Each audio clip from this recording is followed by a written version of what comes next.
ทานเหล็กไหลศรีวิไลติดตามการพัฒนาพื้นฐานโครงรางพงสาลีสนับสนุนโดยน้ำดื่มหัวเสือวันที่17-18 ตุลา2025ทานเหล็กไหลศรีวิไลรัฐมนตรีกระทรวงโยธาธิการและขนส่งพร้อมคณะได้ขึ้นไปเยี่ยมยามและติดตามสภาพการพัฒนาพื้นฐานโครงรางในแขวงพงสาลีโดยมีทานพลตรีสมพรมิตรพรเจ้าแขวงพงสาลีและคณะให้การต้อนรับในโอกาสนี้ท่านพลตรีสมพรมิตรพรได้รายงานสภาพการดำเนินงานตามแผนพัฒนาเศรษฐกิจสังคมพร้อมทั้งแจ้งผลสำเร็จของกองประชุมใหญ่ครั้งที่12ขององค์คณะพรรคแขวงที่เพิ่งผ่านพ้นมาท่านเหล็กไหลศรีวิไล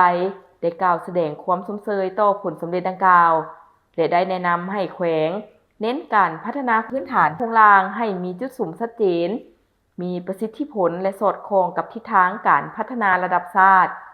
ท่านได้กล่าวย้ำถึงเนื้อหาการพัฒนาในแขนงขวาทางเคหะผังเมืองน้ำประปาการบินและโครงการทางการขนส่งอื่นๆให้เฮ็ดอย่างเป็นระบบเพื่อเชื่อมโยงกับแขวงใกล้เคียงและประเทศเพื่อนบ้านในภาคเหนือในตอนท้ายของการพบปะท่านรัฐมนตรีได้มอบทุนจำนวน100 ล้านกีบให้แก่แขวงเพื่อส่งเสริมการพัฒนาเศรษฐกิจสังคมอย่างต่อเนื่อง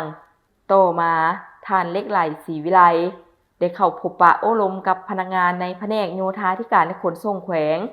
นำโดยท่านบุญพาณิชย์แก้วหุงหัวหน้าแผนกเพื่อรับฟังปัญหาและแนวคิดใหม่ๆสำหรับการยกระดับพื้นฐานโครงรางในแขวงท่านบุญพาณิชย์แก้วหุงได้รายงานว่าแขวงพงสาลีมีเนื้อที่กว้าง 16,270 กิโลตารเมตรโดยพื้นที่ประมาณ 99 ส่วนห้อยเป็นผู้สูงสันและมีชายแดนติดทั้งจีนและเวียดนามรวงยาวกว่า 650 กิโลเมตรจึงมีสภาพที่ตั้งยุทธศาสตร์และเห็นได้ชัดว่ามีศักยภาพทั้งการค้าและท่องเที่ยวสูงในการลงพื้นที่ท่านรัฐมนตรีได้ไปเยี่ยมยามและติดตามโครงการในเมืองบุญใต้บุญเหนือและเมืองพงสาลีรวมทั้งได้ชี้นำในการขยายสนามบินเมืองบุญเหนือและสถานที่ท่องเที่ยวสำคัญเช่นภูฟ้าเพื่อเป็นจุดดึงดูดนักท่องเที่ยวและสร้างรายได้ให้ท้องถิ่นการลงพื้นที่ของท่านรัฐมนตรีในครั้งนี้บ่เพียงแต่เป็นการติดตามงานตามหน้าที่แต่เป็นความมุ่งมั่นตั้งใจในการผลักดันให้พงสาลีกลายเป็นประตูเชื่อมโยงการค้าและการขนส่งภาคเหนือสะท้อนให้เห็นการใส่ใจในภาคพื้นที่ที่ห่างไกลแต่มีศักยภาพสูงในอนาคตความซื่นใจมีหน้าตาเป็นแบบใด